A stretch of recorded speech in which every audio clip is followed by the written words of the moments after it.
don't forget about 2 drink minimum shots over on that channel every Wednesday. This just thing right here every Thursday. And Sundays are meant for Pantelis Live at 4 p.m.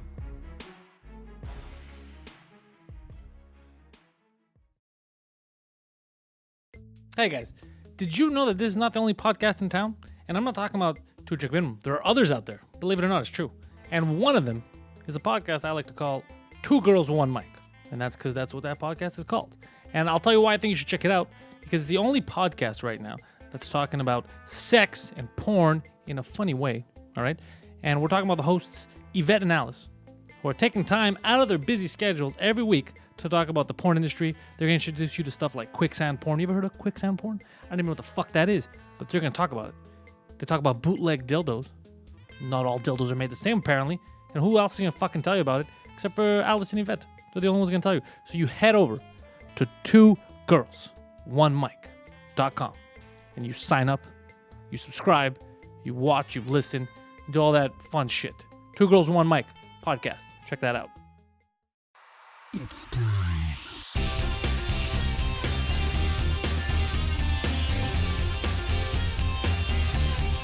Yes, it's time. Back. And don't listen to rumors.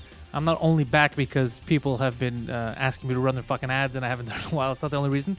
It's because I wanted to come back. I want to come back and do a Pantelis podcast, even without a guest. Though I might have some surprises this episode. We'll see. We'll see what I think up.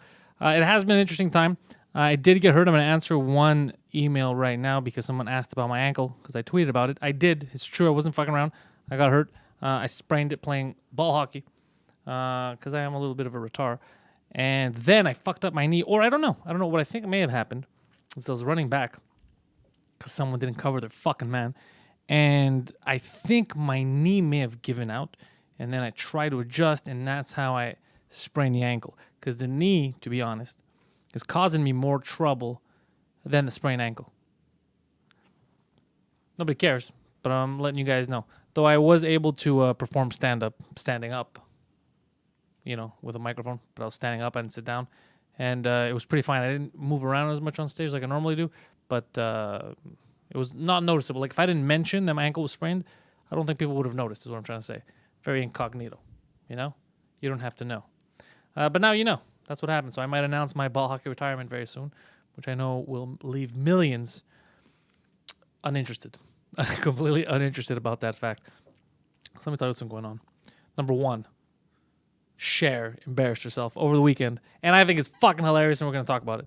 So Cher, who previously used to say things like, we got to let in every immigrant into America.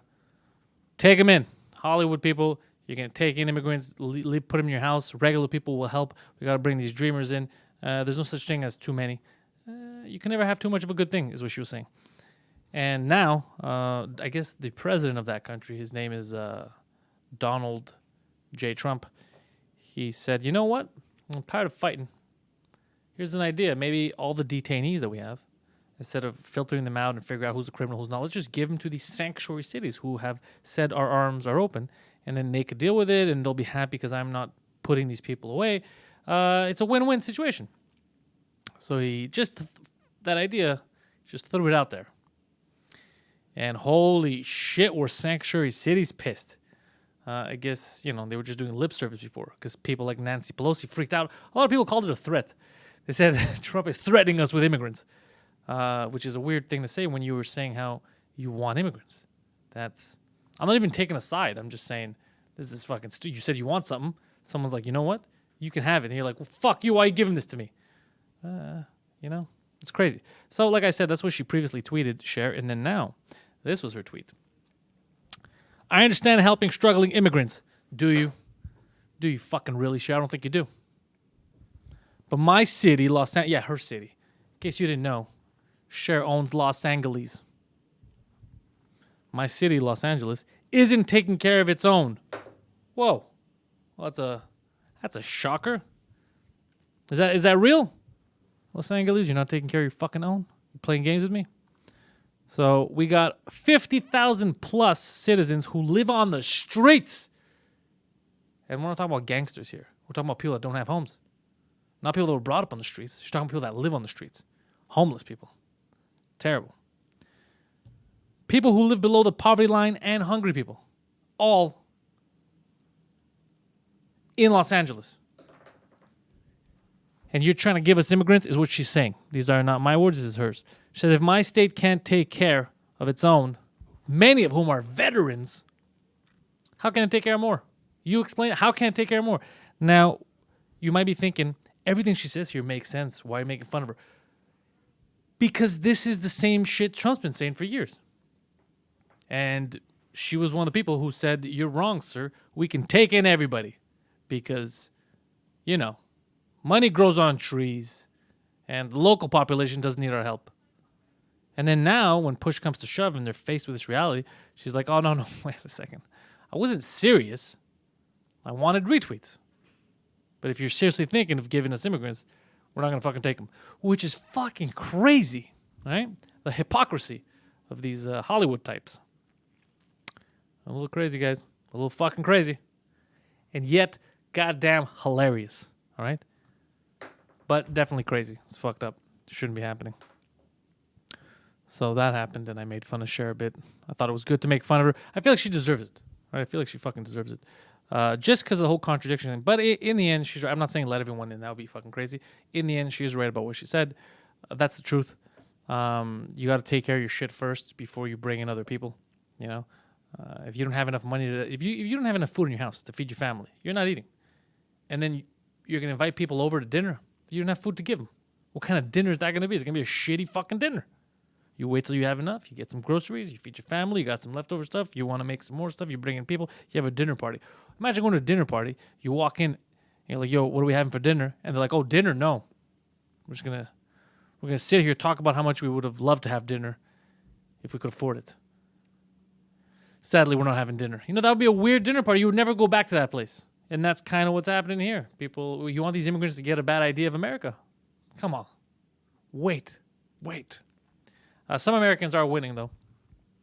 That Tiger Woods kid, I think it's going to be a big deal when he grows up. But that Tiger Woods kid won at golf. You know golf, right? They made a big deal about it over the weekend.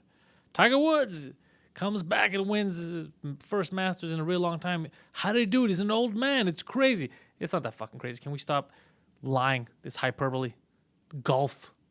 Weren't 70-year-old fat guys winning at golf before? They were.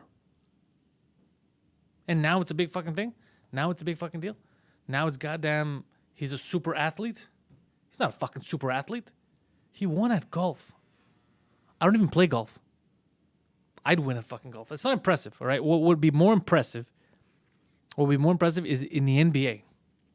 If Michael Jordan would come back and he would score 20 points in an NBA game right now, this Michael Jordan, that would be more impressive than Tiger of the Woods winning a Masters. Because he's a great golfer. We know this. He's been a great... You know, the only reason why he lost for a long period of time is he was focused on having sex with prostitutes and models, which I'm not fucking knocking the guy. I'm not blaming him. I don't live his life. I'm not going to decide for him. You know?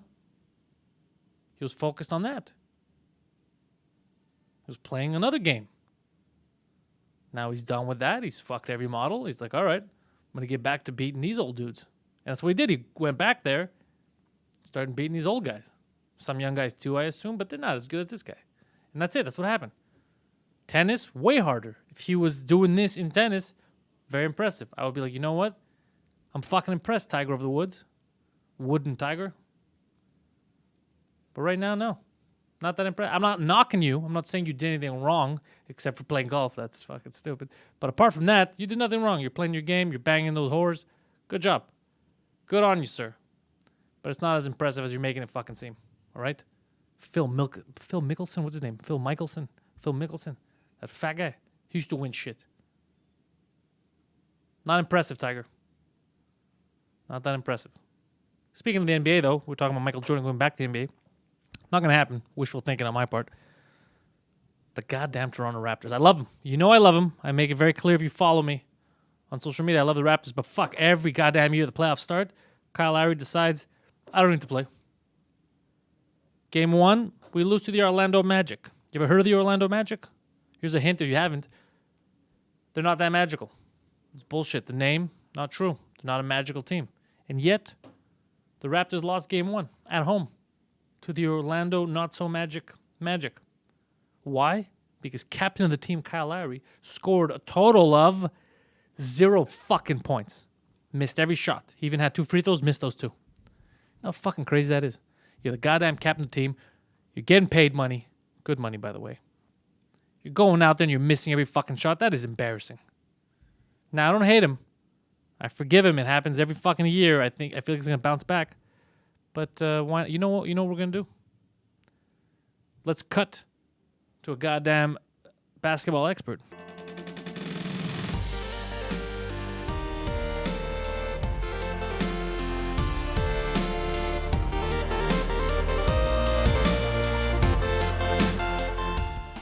So I brought in an Asian guy because they know all about basketball. So you tell me, sir, what the fuck happened to Kyle Lowry? He just didn't score anything. He was horrible. He didn't play his game. 0-7, 0-6 on the 3. Like, that's horrible. Should I be concerned? Should fans be concerned? I'm pretty sure they should have kept DeRozan and trade Lowry instead of trading DeRozan. I never even thought of that deal, but I don't think they would have went for that. Who would have gone for that? You think that would have been a possibility? I doubt it. Like, they were supposed to trade, like, add him for Mike or something, like, in the trade. Yeah. I forgot the name of the guy. But they should have, like, traded Lowry in that package deal and get that PG from the other team. I forgot the name, Mike something. I don't know. I don't know who you're talking about. But now that I see this, I do feel like they fucked up. They missed an opportunity because every goddamn playoffs, he's fucking shit in the bed. And I like the guy. I want him to do well, but every playoffs starts and he's fucking around. He did the same thing last year. Like, there's another game he played the same thing, like 30 minutes plus, and he still, like, didn't score anything. He went 0-0 on, like, 20 or something like that. So, like, I feel that they should maybe, like, reduce his minute until he step up his game. Yeah. And they should give more minutes to Van Fleet or give more minutes to Jeremy Lin, since he's an Asian guy, you know? Is that why you want Jeremy Lin to be starting? Is this some kind of a fucking Asian conspiracy? No, not even. Just, like, the stats that he put on. Yeah. Like, he deserved more minutes. But Does he deserve more minutes because his name is Lin? Is that what you're fucking telling me right now? No. You Like, sure? Maybe because, like, I hype him up because he's Asian. Yeah. But You do hype him up because he's Asian, but I feel like he does deserve some of the hype. He's done some incredible things. Yeah, he deserved it. First incredible thing, he's an Asian starting in the NBA. Well, years ago he was starting. Now he's third string, but still. No, but also, like, Toronto is like a city for Asian Asians. people, and I feel that if you bring like Asian guys like in the starting 5 or something, I'm pretty sure like the fan base gonna increase, their ticket sales gonna increase, they're gonna attract more Asian people, they have more money, so it's all about the money, you know, like it's a business behind it, and I find that if it's not good, then yeah, I might be like giving more minutes because he's Asian, but now he has good minute, he played well, he's smart on the court. He put up the stats. He deserved that. And Kyle Lowry is not doing the same thing in the series. Like he doesn't put up. Maybe he got like rebounds. He got good rebounds. He got good assists. But like if you cannot score, like what can we do with you? The whole team is doing well. Like Siakam, he's putting like tremendous numbers. Like amazing. Like he's like the most improved player of the year. Yes, Pascal Siakam. I like him. He's great. He's the future of the Toronto, I think. So I guess like the whole team step up. He's the only one who messed up. If he at least he scored like 2 points, they would have been like a tie game or something. They would change the outcome. The entire outcome would change. But now like just because like he missed all his free throws, he missed all his attempt, like. I'm agreeing with you. I feel the same way. I'm not as racist and anti-black and pro-Asian as you are, but definitely I do agree that there's. Now I want you to answer something. Why should the people listen to your opinion? What do you do that makes you such an expert in basketball, and where can they find you? Because I'm the founder of Hoops on the Rise, and I cover like all the college, high school, university basketball in Montreal. Hoops on the Rise. And is there a YouTube channel for Hoops on the Rise? Yeah, just type on Hoops on the Rise, Hoops with a S on the Rise, and you're gonna find me, or on Instagram, or on Twitter, Facebook, everywhere. Like everywhere you want, type my name, and you'll find it. So you're trying to tell people that if somebody knows about basketball, it's you. Yes, they should follow that page because like it's the number one page, like in Canada. It should be followed. You should be aware of it. We talk about NBA. We talk about everything, and it's a must. Do you ever talk about ping pong?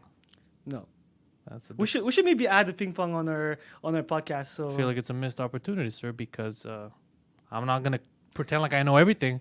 But China, number one sport right now, ping pong, table tennis. Did you know this? no, I think it's badminton. Is there a difference? No. There you go. They're both like swinging with rackets, so Yeah. yeah. there's, I'm not trying to be to make fun of my country, but No, I am. Don't worry about it. I got you covered. I got this. I got this on my own. No, but Hoops on the Rise. Check out Hoops on the Rise. They have podcasts. They got videos and actually very good stuff. And he really is very knowledgeable about basketball. That's why I brought him in here. So check him out. And that's what I do here now. You don't expect it, but I'm bringing in fucking experts when I got questions. You heard it here first. That's all the info you're gonna need about basketball. Really, is the info I'm gonna give you. And you see that shit? Pantelis Podcast, way more welcoming to immigrants than Cher. Just so you could know. Alrighty. All right, it's the funnest time on the show. We're going to do listener mail, and we're going to do the, I guess, first ones sent in, and then we'll keep the rest for next week. And also, for the goddamn recordings, I'm very happy to announce that we're letting you guys send in audio clips and video clips, and we'll play those too. But for the people who sent them in this weekend, you gotta fucking either not do it while you're fucking driving, or because it gets too noisy in the background, and then I can't play it because people will have trouble hearing it. You fucking buffoons is what I'm trying to say. Get in a quiet place, record that shit, and send it over. I have no problem. I'll gladly play it. So let's check in what Tara sent in over here. You're always very motivated and energetic, despite the fact that you're up early, finish late, and meet fans afterwards. When and how do you manage to hit the wall? In other words, how do you cut the adrenaline and relax? And she wanted to point out that this question is clearly for me and not for Poseidon because he's always fucking sleeping. It's just true. I don't know when I cut the. It's hard for me to get to turn my mind off. I don't know if it's like that for a lot of people, but I do have trouble sleeping if I try it because I'm always thinking about some, jokes or something I have to do, errands I gotta run. This mind always fucking busy. Not a good thing, by the way. It's terrible, but it's always on. I'm always thinking about shit. So that's it. Let's see. The first piece that you created, whether it was a joke, art, or anything, that became one of your favorites. Oof, that one's tough. I have no idea. I never think. I don't know, because I don't know what the first thing that I created that I really liked that then pushed me to do other shit was. Not sure. But yeah, I have no fucking idea. But there have been a lot of things that I'm proud of. Like I do like my closing bit right now on stage, and I've been working at it for a while. But I honestly I have no idea what it is. No idea. Maybe the first time I ever did podcasting like 10 years ago, I consider that maybe a changing moment. But no fucking clue how to answer that one. Let's see here. We got curious to know your thoughts on those pesky serial auditioners. So what is a serial auditioner? Not talking about those that just ping pong conversation and jokes. I mean the people that relentlessly spew out anything just to get your attention in the hopes of getting a gig, a spot, or something like that. Ah, okay. Now I know what you mean by... Yeah, you meet those kind of people. There are definitely people who are always... Yes, okay, now I know why you call them serial auditioners. Like, they're always on, right? It's like they're always trying to sell something. Yeah, you do see a lot of them. I meet quite a bit of them. It's not for shows mostly, because I don't... a lot of people get mixed up. They think that I put on mics in the city. I don't run any of the mics in the city. I know most everyone who runs the mics, but I don't run any of them.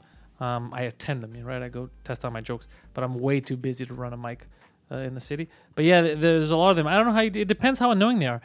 Some of them, it's pretty simple. Like, they're always auditioning, and you're like, all right, man, like, shut the fuck up. And then there's the people that...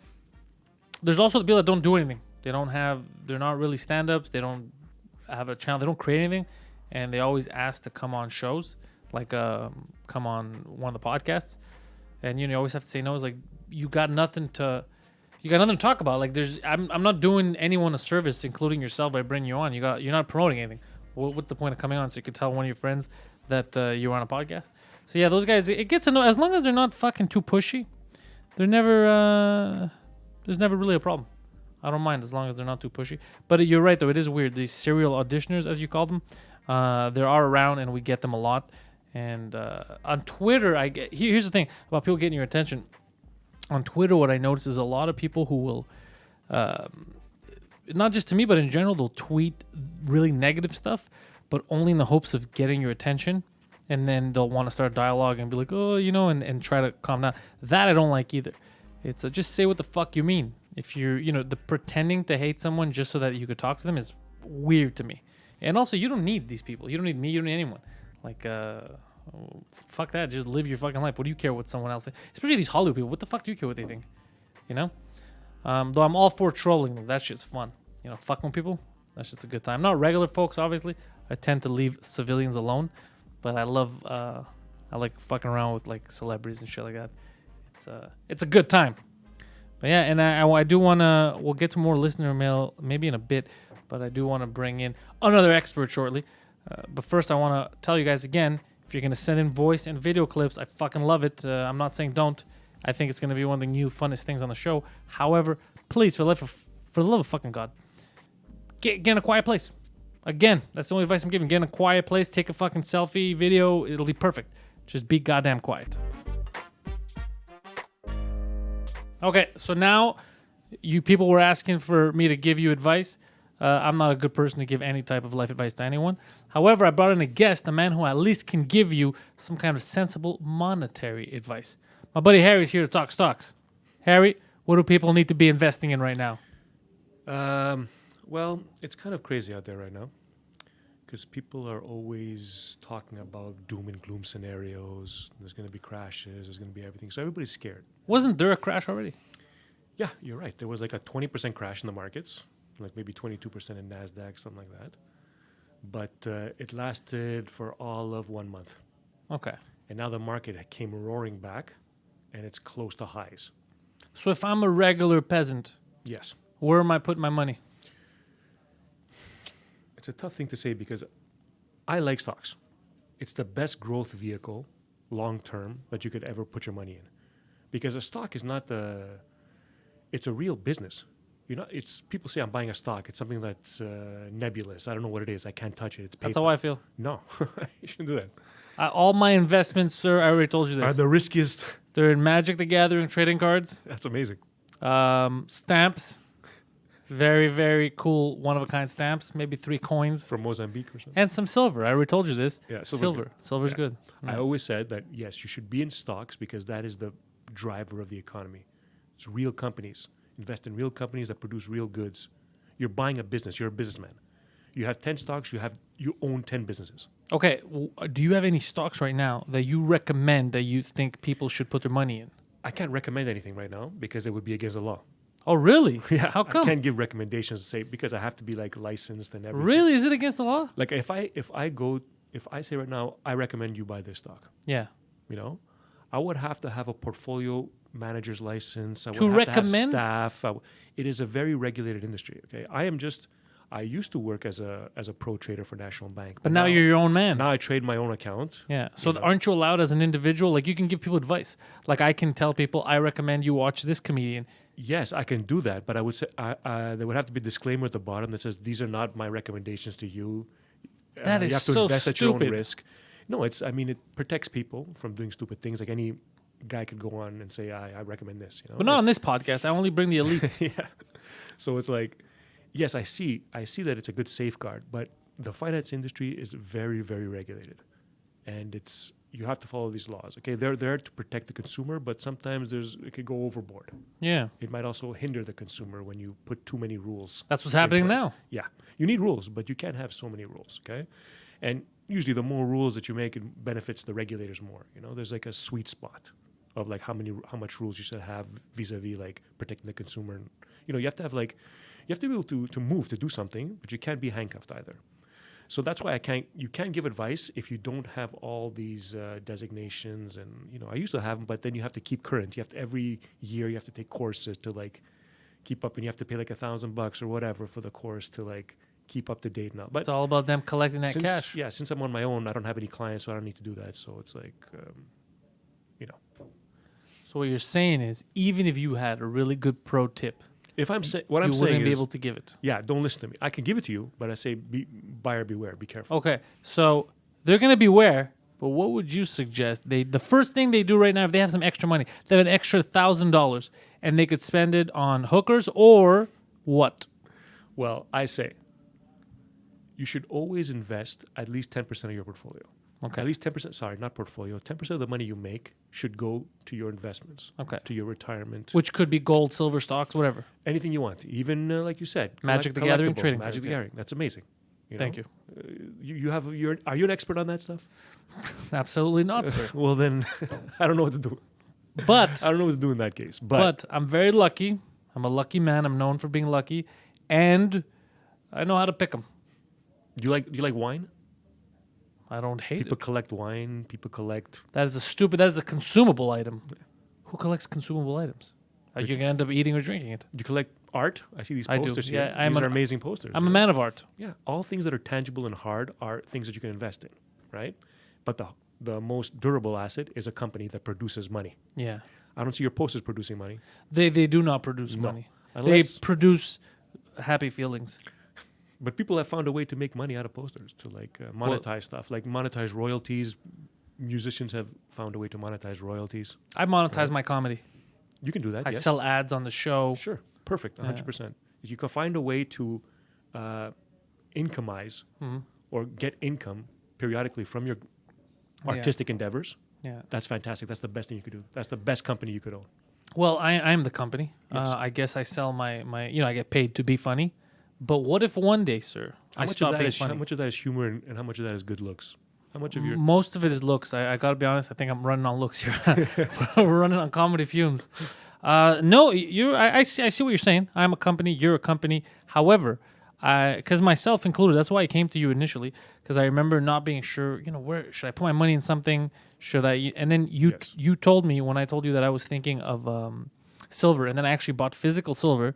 And yes, but remember what I told you completely. yeah, get your hand out of there. But that's neither here nor there. You told me. What did you tell me completely? Like of the money that you're going to invest, Yeah. what you take that and you put 10% in precious metals. That is your insurance policy. Okay, no more than that. Okay, you don't need more than that. So when I say put it in silver, I said like if you make 10,000 that you want to invest, take 1,000 of it and put it in silver or gold. Since you can't buy gold, gold is a little bit too expensive to buy for 1,000. It's very expensive. Yeah. You can buy 1,000 worth of silver. But that's my point. My point is you should use precious metals just as an insurance policy Yeah. against your big portfolio. Okay? You shouldn't put all your money in silver or all your money in gold. You'd be a complete fool. Yeah. But then also when you're buying You physical, should put all your money on weed stocks either or any of those crazy things. You're just as much of a fool.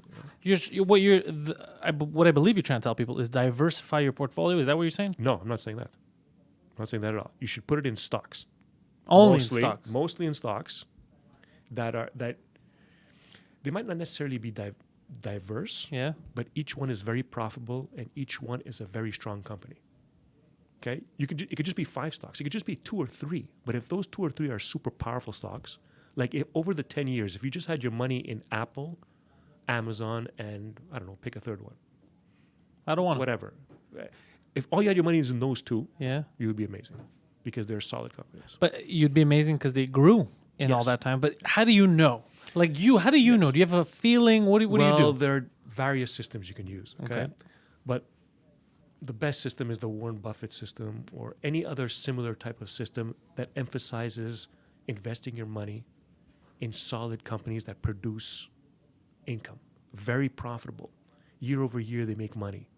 They very rarely drop. They're like gold mines. Well, literal gold mines, Yeah. So it's a company that's actually making money. Okay, not like Lyft or Uber. Not those things are like massively They're expensive. just giving They don't people make money. rides. Yes, But this is not a free ride type of thing. that's right. So you want to invest in a business that you would want to own yourself. Let's say the stock market didn't I exist. would like to own Uber. That sounds like fun. You would? It loses $3 billion Does it? every year. Guess who doesn't want to own Uber anymore? This guy. But it makes money because its stock price is up. Yeah, right? yeah. But I'm talking about, let's say the stock market disappeared tomorrow and you own McDonald's. Right. Would can you be still, happy? Yeah, because you can still make money. People are going to come in Every and buy day you're burgers. printing money, right? Yeah. So let's think of it that way. That's what you should think about it. Okay, so that doesn't mean diversification. I'm not saying putting your money in every little company you can so you can diversify your risk. Two, No. 3 big guys that you know are going to 2, make 3 money. good guys that you know, or even whatever you can follow. 3, 4, 5 even. Okay, and that's it. All you need is 1 or 2 good shots in your life. If you bought McDonald's once and you bought 10 other companies in your entire life, like 20, 30 years ago, okay, let's say 30 years ago, and you bought McDonald's and all the other and you bought internet companies that all went to zero. You still If made. you were smart, you still made money. Even if that 1 out of 10 shot made 10,000% return. Yeah. Everything else lost 100. You still would have made money overall. That's why it's so important to pick a winner. But how do people know? Like I said, they're going in for the first time, and they're inundated with new startups, and these guys are doing. How Never. do they know? Apart from the big ones, if we're talking about Microsoft, we're talking about Apple. Apart from the big ones, how do they know what's that next big stock that I should get on, or what's the next big idea? Maybe it's a product that they need to get behind, and they need to find a company that they trust the most for that product. That's the tough part. I believe like right now in today's society, people are very illiterate when it comes to finance and doing the work of analyzing companies. Yeah, Basic stuff that I think should be taught in high school. I agree with you. You should acquire that knowledge yourself because it's not being taught anywhere. Okay, you can read books like Warren Buffett's book. Okay, you can read books like I like Bill O'Neill. He's one of my heroes. Yeah, okay? what does he do? He's a billionaire. That's what he does. Is he related to Shaquille O'Neal by No, any chance? Not even close. Okay, Completely opposite. because that guy, I think that he's guy one made of- some smart investments Yeah. He's very good. Shaquille O'Neal in the buckets. puts all his money in chicken restaurants. It's true. Yeah, that's a good. That's a good fucking point. Yeah. But the point is that you want to buy companies that are making money, that are solid, and that you would buy even if there was no stock market.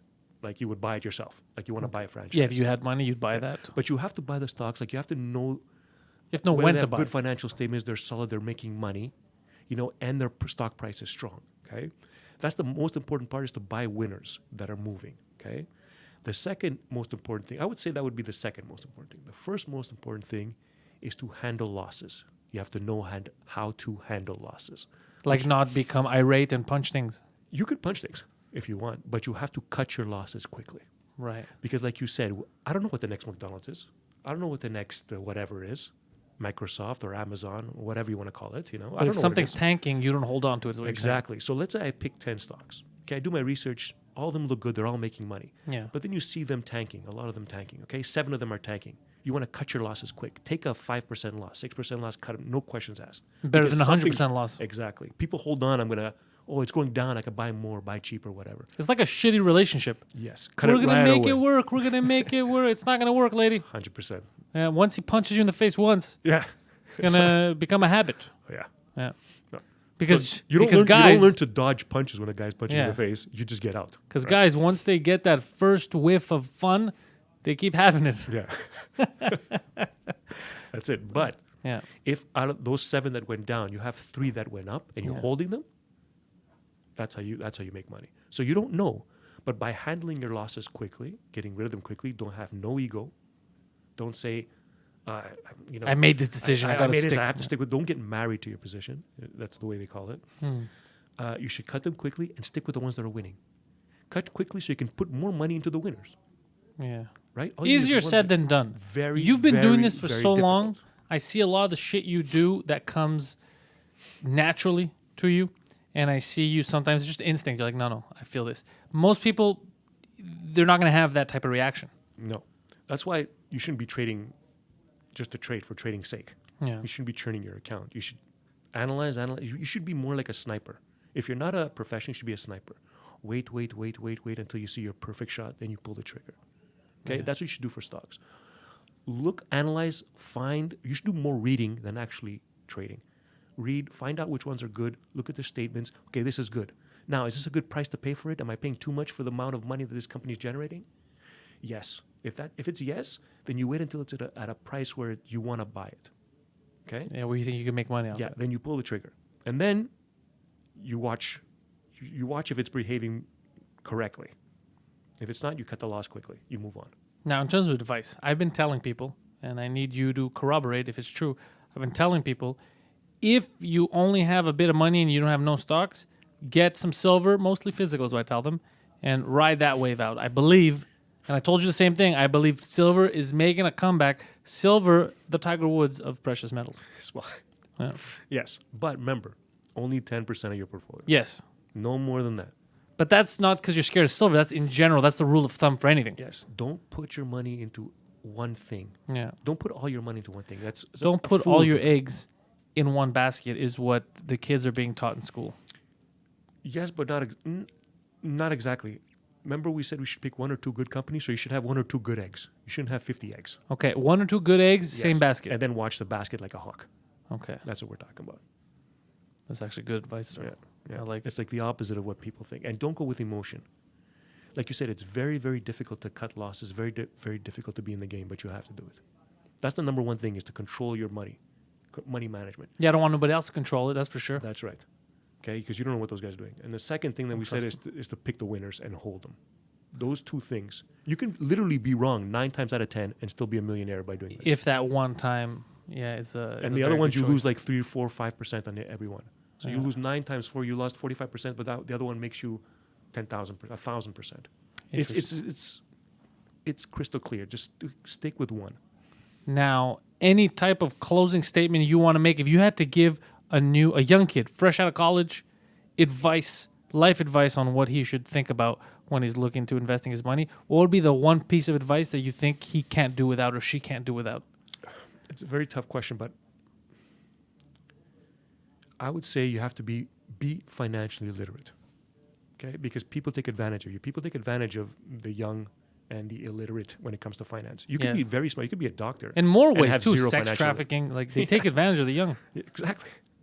But you know what I'm saying. Yeah. Right? It's like you have to know, you have to be financially literate because they don't teach that in schools. No, sadly. Yeah, unfortunately. Okay, so basically educate yourselves is what Harry's telling you. Educate yourselves before you make a decision. And in general, this whole fear of the stock market, it doesn't have to be there as long as you know where you're putting your money. Don't jump on the bandwagon. Is that what you're telling people? Yes, exactly. I agree with that. And he's motivated me. I've made some investments because of him, because I thought, you know what? This guy knows what the fuck he's talking about. I like the cut of his jib. That's Harry. And Harry, you're on Twitter. I'm not on Twitter. No? Where are you at? Where are they going to find you? Nowhere. I'm on Facebook. If you ever want advice from Harry, just ask me, and I'll ask Harry. Yeah, go. Pass it down. Yeah. And there you have it. I'm bringing in all the fucking experts. See that? Any question you have, I got the goddamn answers. Make sure to subscribe to this fucking podcast on iTunes. Do it on the YouTube. Do it wherever the fuck you get your podcast from. Because some people use Laughable. Some people like to do it on TuneIn. I'm on TuneIn. Spotify, we're there. Everywhere. Same as Two Drink Minimum, the number one podcast on the planet. And this is the number 1.5. So check out Two Drink Minimum. Subscribe to that. We got that YouTube channel. We got shots coming out every week, every Wednesday, actually. My YouTube channel also has Pantelis Live every Sunday with Poseidon. And I also have This Just Thing, my buddy Phil, every goddamn Thursday, as long as we get the episode out on time. So check all that stuff out, panteliscomedy.com for more details. And remember, go fuck yourselves.